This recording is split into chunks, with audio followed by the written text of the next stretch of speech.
नमस्कार। You me and health में आप सभी का बहुत बहुत स्वागत है। आज हमारे साथ हैं doctor Ajay Kumar Sharma, director national institute of Ayurveda. Doctor साहब, हमारे कार्यक्रम में आपका स्वागत। नमस्कार डॉक्टर साहब, आप डायरेक्टर हैं नेशनल इंस्टीट्यूट ऑफ आयुर्वेद के। जी।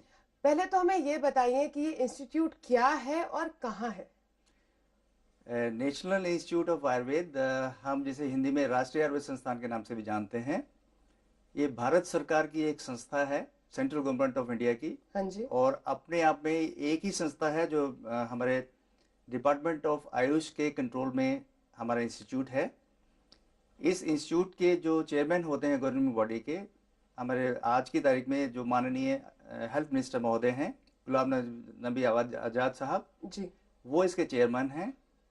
और ये बिल्कुल उसी तरह से एक संस्थान है, पोस्ट ग्रेजुएट संस्थान है, जहां पर हमारे आयुर्वेद के संबंध में अच्छे चिकित्सक, शिक्षक और अच्छी जो हम ट्रीटमेंट व्यवस्था कर सकते हैं रोगियों के लिए, करने के उद्देश्य से इस संस्थान का निर्माण किया गया है। सुभाष चौक के पास बिल्कुल दिल्ली रोड पर हमारा ये स्थित है। तो जैसे आपने कहा कि यहाँ पर पढ़ाई भी कराई जाती है और ट्रीटमेंट भी होता है, दोनों चीजें हैं।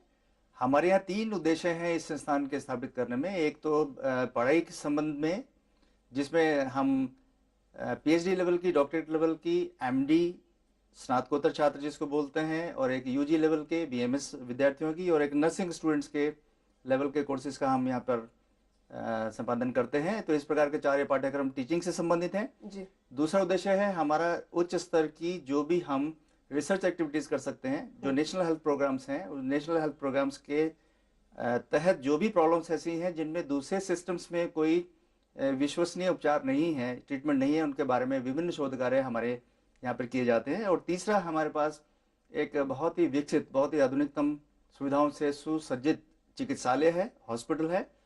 350 बेड्स का हमारा हॉस्पिटल है। अच्छा। और हमारे यहाँ पर लगभग 20 से 25 चिकित्सक, स्पेशलिस्ट चिकित्सक जो हैं आउटडोर में बैठते हैं, और डिफरेंट स्पेशलिटीज के रूप में हम समाज की सेवा कर रहे हैं। आयुर्वेद एक साइंस है और आयुर्वेद क्या है, दोनों बातों का जवाब दीजिए। वास्तव में आयुर्वेद जीवन शास्त्र है। ये वो शास्त्र है जिससे हमें ये पता चलता है कि हम अपना जीवन सुखमय ढंग से, बिना बीमार पड़े, किस प्रकार से हम उत्तम स्वास्थ्य प्राप्त कर सकते हैं, निरोगी रह सकते हैं, और यही नहीं, आने वाले समय में मोक्ष की ओर हम किस प्रकार बढ़ सकते हैं, इसका ही एक जो शास्त्र है वो जीवन शास्त्र है। आजकल कुछ लोग इसको आयुर्वेदिक मेडिसिन या साइंस ऑफ मेडिसिन के नाम से भी जानते हैं, लेकिन जहां हम इसको साइंस के रूप में जानते हैं तो ये एक सीमित शब्द है, और एक जीवन शास्त्र जो है एक बृहद शब्द है। तो आयुर्वेद एक बृहद शब्द के रूप में इस्तेमाल किया जाना चाहिए। जीवन शास्त्र है, जीवन जीने की शैली, किस तरह से हम स्वस्थ रह सकते हैं, निरोगी रह सकते हैं, और आने वाले समय में अपने भविष्य को सुरक्षित करते हुए क्या हम मोक्ष की तरफ भी बढ़ सकते हैं, वो द्वार भी हमारे आयुर्वेद से खुल सकते हैं। डॉक्टर साहब, आयुर्वेद की दृष्टि से जो 3 है भाई, हेल्थ, फिर अगर डिजीज हो जाती है और ट्रीटमेंट हो जाती है, तो इसका बेसिक कंसेप्ट क्या है? आयुर्वेद का जो मुख्य उद्देश्य है वो है स्वस्थ व्यक्ति के स्वास्थ्य को बनाए रखना। बहुत बड़ा चैलेंज है। आज देखिए, अब जीवन की जितनी समस्याएं हैं, जितनी परेशानियां हैं, स्ट्रेस हैं, एंग्जाइटी हैं, बिल्कुल, और बहुत सारी ऐसी समस्याएं हैं जो हर व्यक्ति जिनके साथ तनाव में घिरा रहता है। तो ऐसे में मनुष्य को किस प्रकार स्वस्थ रखा जाए, ये बहुत बड़ा योगदान है आयुर्वेद का। और यदि कोई व्यक्ति बीमार पड़ जाता है, किसी भी बीमारी से वो पीड़ित हो जाता है, तो उसका किस प्रकार से वैज्ञानिक ढंग से हम आयुर्वेदिक चिकित्सा पद्धति के अनुसार चिकित्सा कर सकते हैं, ये आयुर्वेद का दूसरा हमारा उद्देश्य रहता है। डॉक्टर साहब, आयुर्वेद में डायग्नोसिस कैसे होता है? ये आपने एक अति महत्वपूर्ण प्रश्न पूछा है। आज जहां हमारा मॉडर्न साइंस, या जिसको कहना चाहिए वेस्टर्न सिस्टम ऑफ मेडिसिन, सारा लेबोरेटरी बेस्ड है। एग्जामिनेशन हमारे लेबोरेटरीज में होते हैं, डायग्नोसिस उसके ऊपर निर्भर करता है जी। इसके बिल्कुल कंट्रास्ट में जो हमारा आयुर्वेद का कंसेप्ट है, मानव जो शरीर है ये ही आयुर्वेद के चिकित्सकों की लेबोरेटरी है।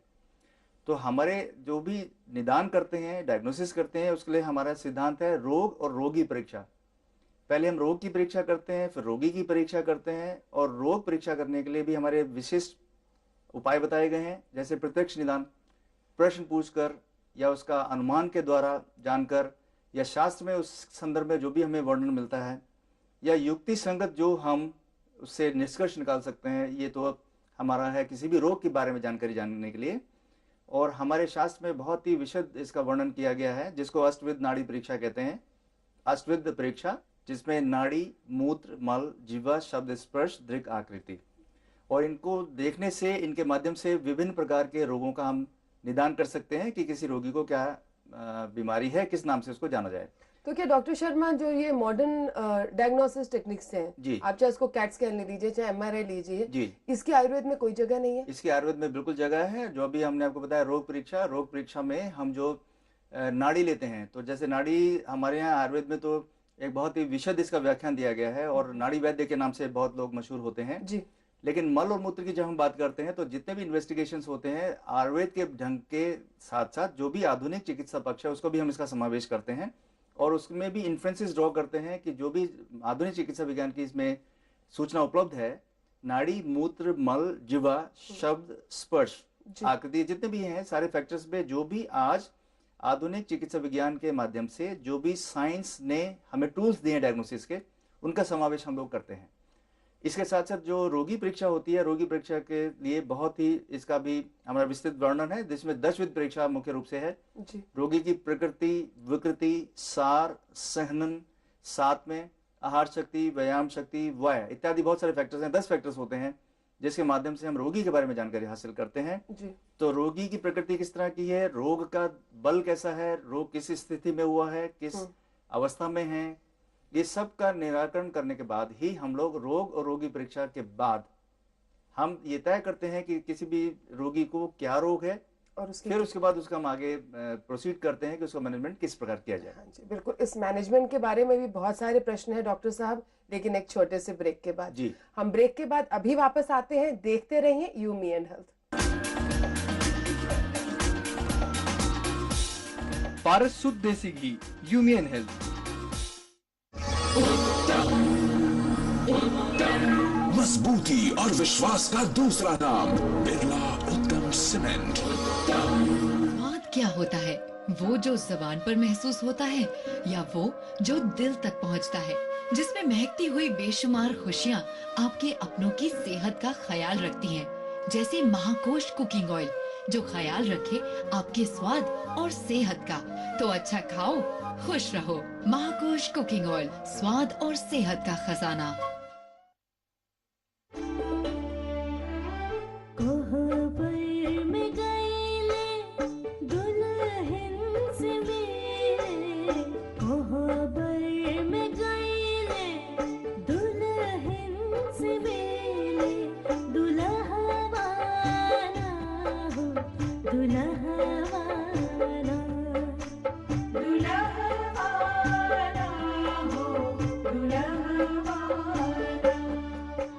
सोने का रेट तो बढ़ता ही जा रहा है और इसकी शादी तक क्या पता कहाँ पहुँचेगा। टेंशन मत लो, पीसी ज्वेलर की ज्वेल्स फॉर लेस स्कीम है ना, जिसमें 12 किश्तें देंगे हम और 2 किश्तें देंगे पीसीजे।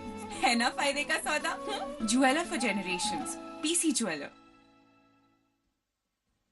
आपका सपना एक घर हो अपना और उसी सपने को संजोएंगे हम हर वर्ष की तरह एक ही छत के नीचे। डेकोर इंडिया शो 2012 जिसमें होंगे interior, exterior, real estate, building material और भी बहुत कुछ।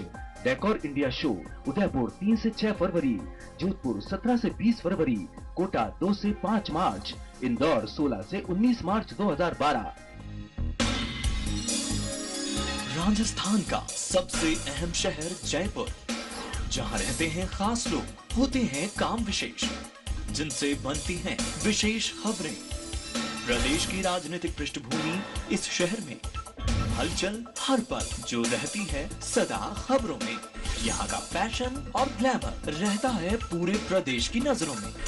राजमार्ग से गली कूचे तक चमकते धड़कते हैं रात दिन, इसलिए राजधानी हमेशा रहती है सुर्खियों में।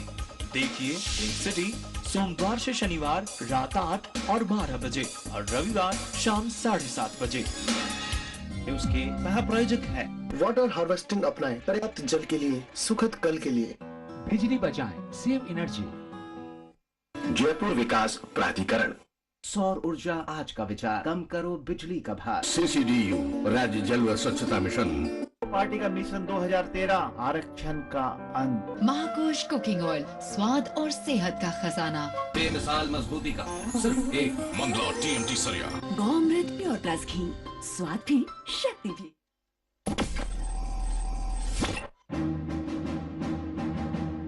भ्रष्ट राजनीतिक दलों को और भ्रष्ट सरकारों को खुदा हाफिज और आखिरी सलाम कहने का वक्त आ गया है। जनता चौराहे पर आज अकेली खड़ी है, उसके लिए कोई आवाज नहीं उठा रहा, कोई लड़ने की बात नहीं कर रहा। राजनीतिज्ञों से कोई आशा नहीं, आशा है सिर्फ आपसे। हम जो कहते हैं सच कहते हैं, दो टूक कहते हैं। मेरी आवाज देश की आवाज है। 5 राज्यों में हो रहे चुनाव पर देश के निर्भीक और विश्वसनीय पत्रकार की नजर। देखिए विधानसभा चुनाव का सबसे दमदार और जानदार प्रोग्राम इलेक्शन न्यूज लाइन संतोष भारतीय के साथ रोजाना रात 8 बजे सिर्फ ईटीवी उर्दू पर। पारस शुद्ध देसी घी, यूमियन हेल्थ।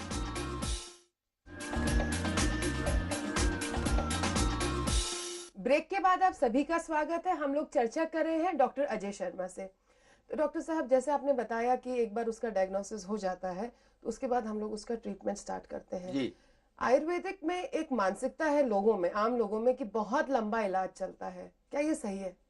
मैं इससे बिल्कुल सहमत नहीं हूँ। ये बिल्कुल गलत बात है। लंबा इलाज नहीं चलता है। अगर कोई भी क्वालिफाइड आयुर्वेदिक फिजिशियन है, वो अपने विवेक से डायग्नोसिस करता है, जरूरत पड़ने पर ही लेबोरेटरी इन्वेस्टिगेशन की मदद लेता है, और एक बार ये तय हो जाने पर कि अमुक रोग किसी भी रोगी को है, उसका चिकित्सा सिद्धांत निर्धारित किया जाता है।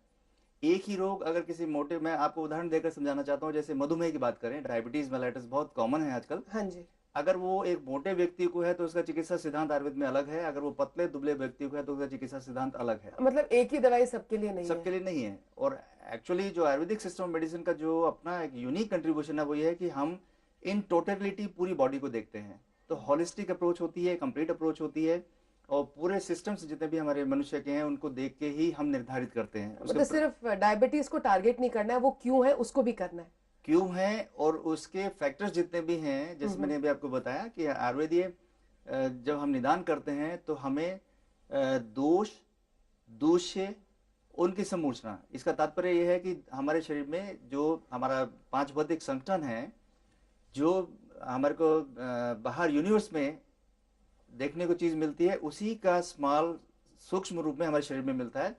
और इस आयुर्वेद का मौलिक सिद्धांत है कि जो भी चीजें हैं, ब्रह्मांड की जितनी भी चीजें बने हैं, सब 5 भौतिक हैं। पृथ्वी, तेज, जल, वायु और आकाश, ये 5 महाभूत हैं। इन्हीं से बनकर हमारा शरीर बनता है, इन्हीं से बनकर प्रकृति बनती है। तो उस रोग में क्या स्थिति है दोषों की? वात, पित्त, कफ, ये 3 दोष हैं। अगर ये साम्यावस्था में हमारे शरीर में रहते हैं तो हमारा शरीर निरोगी रहता है। इन तीनों दोषों में से अगर एक भी दोष अपने प्रमाण से घट जाए या बढ़ जाए, इम्बैलेंस हो जाए, तो किसी न किसी रूप का, किसी न किसी बीमारी के रूप में ये हमारे शरीर में प्रकट होते हैं। लेकिन केवल इनका बैलेंस बिगड़ना ही काफी नहीं है, फिर किस शरीर के अवयव में जाकर ये अपने को स्थापित करते हैं, उसी को हम दोष बोलते हैं। जैसे अगर किसी के आंतड़ियों में जाकर, पेट में जाकर ये रोग, ये दोष विकसित होने के बाद स्थापित हो जाते हैं, तो उसको महास्रोत, जिसको हम बोलते हैं जीआईटी, डाइजेस्टिव सिस्टम से संबंधित रोग होंगे।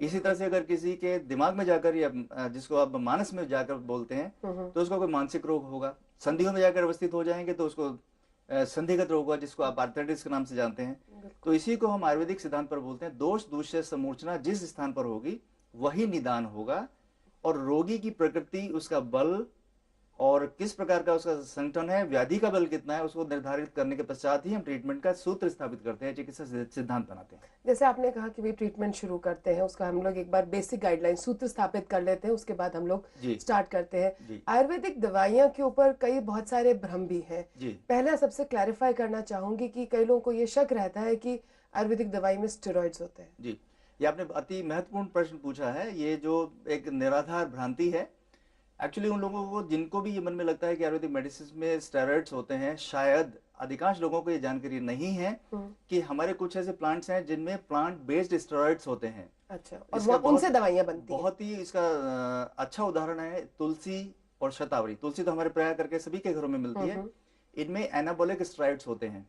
तो यदि तुलसी का कोई भी चीज हम बनाएंगे, तुलसी का सिरप बनाएं, तुलसी का कोई भी किसी भी रूप में आप तुलसी का इस्तेमाल करेंगे, तो जिसमें घटक द्रव्य रूप में तुलसी, शतावरी, अश्वगंधा, इस तरह के जो स्टेरॉइड्स जहां पर प्लांट बेस्ड होते हैं, नेचुरली अगर हम उसको टेस्ट करेंगे स्टेरॉइड के लिए तो पॉजिटिव आएगा। लेकिन वो डैमेजिंग नहीं होते सिस्टम डैमेज नहीं है, क्योंकि वो तो सिंथेटिक नहीं है, वो तो एक नेचुरल वे में है, वो प्लांट में ही है, तो प्लांट बेस्ड है, इसलिए वो स्वाभाविक रूप में है। तो जिन लोगों को ये भ्रम है इनमें स्टेरॉइड्स होते हैं लेकिन वो प्लांट बेस्ड होते हैं, जो which is you know naturally occurring feature for the plants.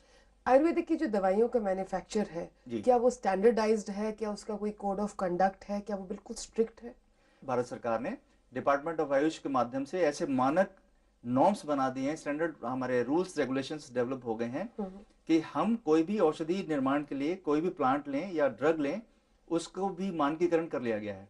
और इसके बारे में बिल्कुल विस्तृत लिखा हुआ लिटरेचर उपलब्ध है कि अगर हम अश्वगंधा लेना चाहते हैं तो किस तरह का होना चाहिए, और उसको लेबोरेटरीज में भी हम परीक्षण उसका कर सकते हैं। HPTLC और TLC के माध्यम से हमारे ये जो आधुनिक उपकरण है उनका इस्तेमाल करते हैं, तो अच्छे प्रकार का ही हम औषध लें और उसी से औषधि निर्माण करें। ऐसे रूल्स बहुत स्ट्रिक्टली आजकल फॉलो हो रहे हैं। आयुर्वेद दवाइयों की शेल्फ लाइफ क्या होती है? आयुर्वेद दवाइयों की शेल्फ लाइफ के बारे में जहां तक प्रश्न है, ये जो चूर्ण के रूप में या पाउडर के रूप में हम कोई भी चीज लेते हैं तो लगभग उसको 1 साल के अंदर अंदर इस्तेमाल करने के लिए इसका विधान है। कोई भी टैबलेट फॉर्म में अगर होगा तो उसको भी लगभग 1 साल में हम इस्तेमाल करना चाहिए। लेकिन इसके विपरीत जो हमारे आशा वरिष्ठ हैं, उन आशा वरिष्ठों का जो शेल्फ लाइफ है ये 5 साल तक भी हो सकता है। जितने हमारे रस, रसायन, पिष्टी हैं, इनका भी कई सालों में 3 से 5 साल में इसका शेल्फ लाइफ होता है। लेकिन सुरक्षा की दृष्टि से आजकल ये भारत सरकार ने एक नियम बना दिया है कि जो भी कोई भी मेडिसिन बनेगी आयुर्वेदिक पद्धति से, उसके ऊपर मैन्युफैक्चरिंग डेट और उसके एक्सपायरी डेट मेंशन करना बहुत अनिवार्य है। तो एक्चुअली ये एक प्रॉब्लम बहुत सारी खत्म हो गई है, क्योंकि जो भी उसका मैन्युफैक्चरर है उसको ये डिस्प्ले करना पड़ेगा मेडिसिन के ऊपर कि उसका मैन्युफैक्चरिंग डेट क्या है और एक्सपायरी डेट क्या है। ओवर द काउंटर मेडिसिन की देखिए बाकी सभी में प्रॉब्लम है, एलोपैथिक में भी प्रॉब्लम है। लोग आजकल सोचते हैं डॉक्टर के पास क्या जाना है, वहीं पे दुकान पे अपनी मर्जी से दवाई ले ली। तो आयुर्वेद में भी ओवर द काउंटर मेडिसिन की प्रॉब्लम आती है। मुझे लगता है कि कुछ ये 2 तरह की मेडिसिन हैं जो आयुर्वेद में अन्य पद्धतियों के समान इसमें भी 2 तरह के प्रोडक्ट्स हैं। जो एक तो जैसे च्यवनप्राश है, अब इसको बहुत सारे लोगों के जनमानस में एक भी च्यवनप्राश हमें खाना चाहिए, सर्दियों में खाना चाहिए, बुढ़ापे में खाना चाहिए, लोगों को मिसकंसेप्शंस हैं। ये मिसकंसेप्शंस हैं। इसी तरह से लोगों को लगता है एक द्राक्षावलय है। हमारा एक और प्रिपरेशन बहुत चलती है, सीतोपलादी चूर्ण है, लवण भास्कर चूर्ण है, हिमवास्तक चूर्ण है, अलग अलग नामों से हमारे शास्त्रों कुछ मेडिसिन है, ये OTC प्रोडक्ट के रूप में बिकते हैं। इनको लेने में तो कहीं भी कोई कठिनाई नहीं है, क्योंकि ये तो हमारे शरीर में लाभ ही पहुंचाने वाले हैं। लेकिन इसके विपरीत कुछ ऐसी औषधियां हैं जिनमें कुछ मेटेलिक प्रिपरेशन हैं, या कुछ ऐसी औषधियां हैं जिनमें विष पड़ते हैं। उनको जब तक हम चिकित्सक को ना मिल लें, जब तक चिकित्सक की इसमें सहमति नहीं है, उनको नहीं लेना चाहिए, अन्यथा नुकसान भी हो सकता है। आयुर्वेदिक दवाई टॉक्सिक होती है या नहीं होती है, ये भी हम आपसे जानना चाहेंगे, लेकिन एक छोटे से ब्रेक के बाद। हम ब्रेक के बाद अभी वापस आते हैं। देखते रहिए यूमी एंड हेल्थ। पारस शुद्ध देसी घी, यूमी एंड हेल्थ।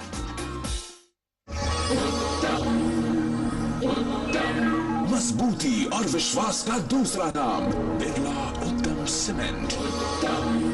जी किससे बात कर रहे थे इतना हंस कर? किसान कॉल सेंटर में विशेषज्ञ से खेती के बारे में सलाह ले रहा था। सुबह भी रात को भी? किसान कॉल सेंटर सुबह 6 बजे से रात को 10 बजे तक खुलता है। रविवार को भी? साल के 365 दिन खुलता है। पर तुम ये सब क्यों पूछ रही हो? मैं तो कुछ और ही समझी थी। कृषि संबंधी समस्याओं का अपनी भाषा में तुरंत समाधान पाने के लिए पूरे भारत में किसी भी फोन से राष्ट्रीय हेल्पलाइन नंबर 1800-1801-5551 पर संपर्क करें।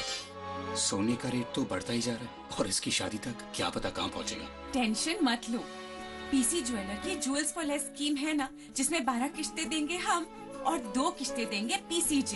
है ना फायदे का सौदा। Jeweller for generations, PC jeweller.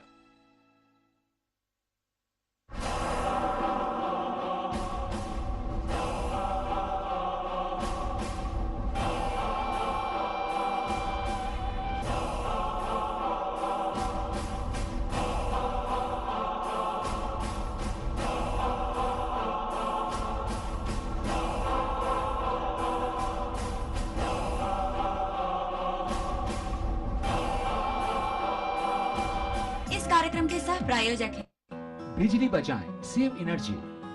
Party का मिशन 2013 आरक्षण का अंत। खबरें हौसले की,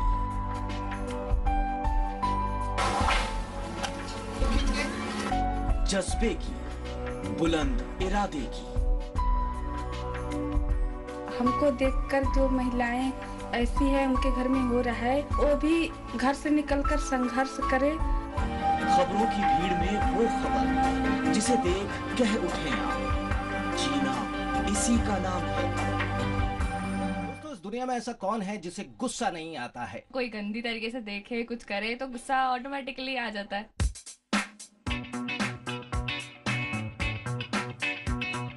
ये बात भी है पक्की कि अगर आप लाइफ में करना चाहते हैं तरक्की, तो आपको एंगर मैनेजमेंट आना चाहिए। अगर गुस्सा नहीं आएगा तो सामने वाला लोग कैसे डरेगा? तू जो जाएगी, तू जो जाएगी, तू जो जाएगी, कोई और आएगी, दिल में बसाएगी, फिर से प्यार जगाएगी, मुझको अपना बनाएगी, तेरी याद भुलाएगी। ये जो आप देख रहे हैं जयपुर की ये गलियां सिर्फ रास्ते नहीं बल्कि इनमें गुलाबी शहर का दिल धड़कता है। इन गलियों की अपनी एक दुनिया है। हर गली की अपनी एक कहानी है, अपना एक इतिहास है, अपनी खुशियां हैं, अपना दर्द है, अपना रंग है, अपना अंदाज है, अपना अपना जायका है। यानी हर गली में है कुछ खास। हम जल्दी ही आएंगे जयपुर की इन गलियों का नया रंग और पुराना इतिहास लेकर, और आपको दिखाएंगे ये गलियां, ये चौबारे। ये गलियां, ये चौबारे ईटीवी राजस्थान के पिंक सिटी बुलेटिन में शीघ्र ही। विभिन्न भाषाओं का देश भारत, जहां के हर प्रांत से जुड़ा है देश का सबसे बड़ा टेलीविजन नेटवर्क ईटीवी। 12 चैनल, विभिन्न भाषाएं, 24 घंटे न्यूज, मनोरंजन और एजुकेशनल प्रोग्राम। ईटीवी, संपूर्ण भारत का अपना नेटवर्क। पारस शुद्ध देसी घी, ह्यूमन हेल्थ।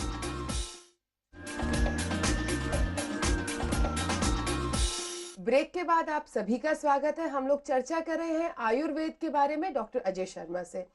डॉक्टर शर्मा, आपने जैसे बताया कि कुछ दवाइयां हानिकारक होती हैं, ओवर द काउंटर अगर ली जाए तो इनमें ये टॉक्सिक होती हैं, विष होता है, क्यों होती है हानिकारक? एक्चुअली ये औषधियों में विषाक्तता नहीं है जी। वो कितनी मात्रा में लेनी है, कितने दिन के लिए लेनी है, किस अनुपान के साथ लेनी है, ये तो तय करेगा चिकित्सक। और जब तक उससे सहमति नहीं ली जाए, उससे परामर्श नहीं लिया जाए, रोगी अपने आप ही खाने लगेगा। ओवरडोज होगी तो नेचुरली वो टॉक्सिसिटी पैदा कर सकती है। लेकिन प्राय करके अधिकांश आयुर्वेदिक औषधियां निरापद हैं, साइड इफेक्ट्स नहीं है, टॉक्सिसिटी नहीं है, और उसका मूल कारण है कि they are very close to nature. और आप ये देखिए इसमें भी कई तरह की कैटेगरीज हैं जो हमारी प्योर हर्बल मेडिसिन होती हैं, जो प्लांट्स बेस्ड हैं, दे आर एब्सोल्युटली सेफ। कुछ मिनरल मेडिसिन हैं वो भी बहुत ज्यादा सुरक्षित हैं। कुछ जरूर मेटेलिक प्रिपरेशंस हम लोग यूज करते हैं जो बहुत स्पेसिफिक डिजीजेस के लिए होती हैं, डिजीज के लिए हैं, और उसको भी बनाने का एक विशेष तरीका है जी। जो सब स्टैंडर्ड कंपनीज हैं या जो ज्यादा मार्जिन के लिए ठीक से प्रोसेस नहीं कर रही हैं, या शास्त्र में जो हमारे वर्णन क्या है उस विधि विधान का इस्तेमाल नहीं कर रही है, गुड मैन्युफैक्चरिंग प्रैक्टिसेस का इस्तेमाल नहीं कर रही हैं, ऐसी जो फार्मेसीज हैं वो कभी कभी मार्केट में गलत प्रोडक्ट्स को पैदा कर देती हैं, भेज देती हैं, जिससे पूरे आयुर्वेद का नुकसान होता है। और ये भ्रांति लोगों को जाती है कि आयुर्वेदिक मेडिसिन विषाक्त होती है या उनमें टॉक्सिसिटी होती है। वास्तव में ऐसा नहीं है। सर, एंटीबायोटिक्स का क्या कंसेप्ट है आयुर्वेद में? आयुर्वेद में एंटीबायोटिक्स का कोई कंसेप्ट नहीं है, लेकिन एंटीबायोटिक जो बॉडी में शरीर में करता है, जितने भी हमारे मॉडर्न सिस्टम का कंसेप्ट है कि जो भी इन्फेक्शन हमारे शरीर में है उनको कंट्रोल करने के लिए एंटीबायोटिक्स देते हैं। हमारा सिस्टम क्या कहता है कि जो त्रिदोष मैंने अभी आपको बताया, वात पित्त कफ, इनकी साम्यता बनाए रखने के लिए हमारा जो आहार विहार और हमारा जो पथ्य अपथ्य है उसके बारे में निर्देशित किया गया है जी। यहाँ एक मैं बात जरूर कहना चाहूंगा कि एंटीबायोटिक्स जैसी हमारे यहाँ उससे भी स्ट्रॉन्ग और आयुर्वेदिक औषधियां हैं जिनको हम रसायन के नाम से जानते हैं। और रसायन का मतलब होता है कि जो ऐसी औषधियां या ऐसी व्यवस्थाएं जो शरीर में हमारे सभी धातुओं का पोषण कर सकती हैं, तर्पण कर सकती हैं, उनको रेजुवेनेट कर सकती हैं और शरीर को चिर आयु तक, लंबे समय तक निरोगी बना के रखने की उनकी सामर्थ्य होती है, वो काम हमारी रसायन औषधियां करती हैं। डॉक्टर साहब, एक सवाल और पूछना चाहूंगी कि आयुर्वेद अगर हम लोग ले रहे हैं तो क्या हम उसके साथ एक शॉर्ट टर्म के लिए एंटीबायोटिक ले सकते हैं, एलोपैथिक दवाई ले सकते हैं, या वो नुकसानदायक है? जहां तक मेरा अनुभव है इसमें, यदि आयुर्वेद की चिकित्सा आयुर्वेदिक चिकित्सक के दृष्टिकोण से ले रहे हैं और एलोपैथिक की एलोपैथिक डॉक्टर के सलाह से ले रहे हैं, तो शॉर्ट टर्म के लिए दोनों को मिक्स करने में मुझे लगता नहीं है कि कोई ऐसी कठिनाई होने वाली है। डॉक्टर साहब, जैसे आपने कहा कि नेशनल इंस्टीट्यूट ऑफ आयुर्वेद में यहाँ पर पढ़ाई कराई जाती है, तो आयुर्वेद के लाइसेंस प्रैक्टिशनर्स की क्या डिग्रीज होती हैं और क्या मान्यता होती है? हमारे राष्ट्रीय आयुर्वेद संस्थान का जो कंट्रोल है, central council of Indian medicine, CCM हमारी एक भारत सरकार की संस्था है, उससे रेगुलेशंस बनते हैं जी। कोर्स करिकुलम क्या होगा उसको वही CCM निर्धारित करती है, उसी का हम लोगों को यहाँ पे पालन करना पड़ता है। जो ग्रेजुएशन में हम लोग डिग्री देते हैं उसको bachelor of Ayurvedic medicine and surgery, BAMS के नाम से जानते हैं। जो MD की डिग्री देते हैं, MD in Ayurvedic medicine and surgery देते हैं। इसी तरह से जो डॉक्टरेट लेवल की डिग्री है उसको हम PhD, डॉक्टर ऑफ फिलोसफी के नाम से हम देते हैं। ये मेडिकल काउंसिल ऑफ इंडिया के द्वारा मान्य, ये हमारे central council of Indian medicine के द्वारा ये मान्य प्राप्त सारी डिग्रीज हैं और इनके निर्धारित पाठ्यक्रम हैं और ये निर्धारित संस्थाओं के माध्यम से ही हम इसमें एडमिशंस देते हैं। नेशनल लेवल के एंट्रेंस एग्जामिनेशंस होते हैं, विधि विधान से ही उनका बच्चों का सिलेक्शन होता है और जो बच्चे इनको अप्रूव पास कर लेते हैं उसके बाद उनका रजिस्ट्रेशन होता है। ओके।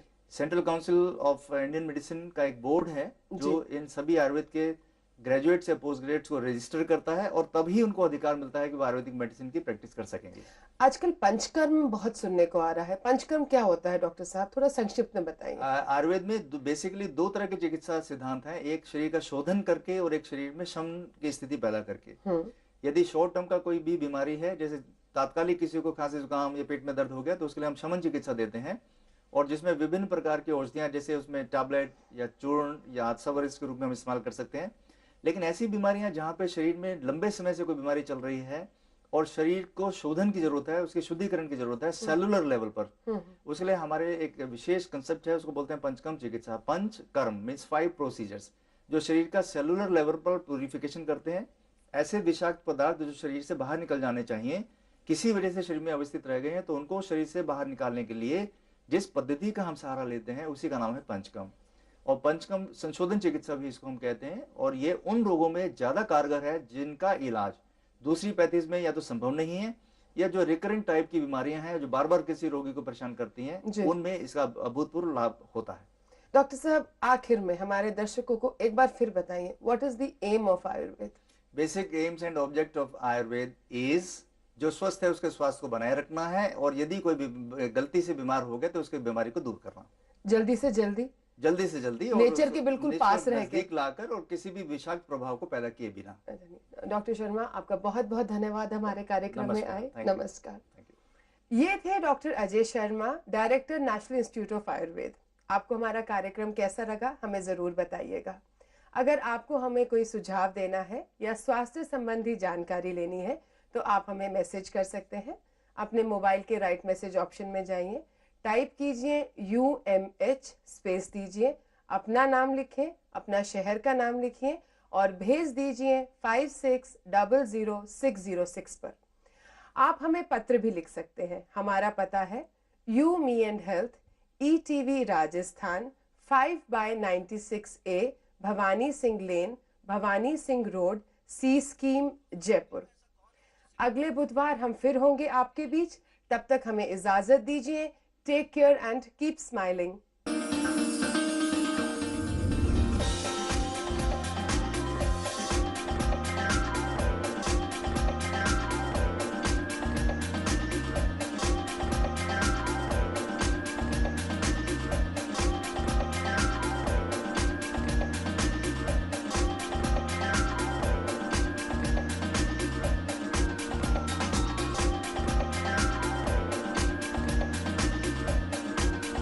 ह्यूमन हेल्थ के